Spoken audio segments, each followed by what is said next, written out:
আমি অধ্যাপক ABM Shahidul Islam, chairman, marketing বিভাগ, ঢাকা বিশ্ববিদ্যালয়। আসলে আমাদের প্রত্যেকেরই একটা ছোটবেলার গল্প থাকে। ছোটবেলায় আমরা যেভাবে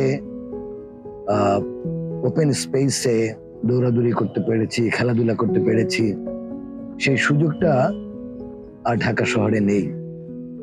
এবং এই ছোটবেলার স্মৃতি কখনোই ভোলা যায় না।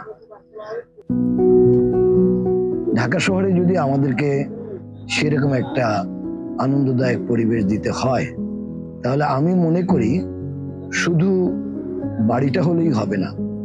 সুন্দর বাড়ির পাশাপাশি আমাদের সবচেয়ে বেশি প্রয়োজন হচ্ছে একটা খেলার মাঠ, যে মাঠে আমরা সবাই বসে গল্প করতে পারবো, আমাদের বাচ্চা কাচ্চারা দৌড়াদৌড়ি করতে পারবে এবং কমিউনিটির সাথে আমাদের একটা সম্পর্ক তৈরি হবে।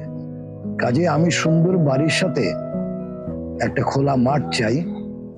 স্পেস 10 আমাদেরকে সেই সুযোগটা তৈরি করে দিচ্ছে। আমি স্পেস 10কে ধন্যবাদ জানাচ্ছি এরকম একটি সুযোগ তৈরি করে দেওয়ার জন্য। ধন্যবাদ।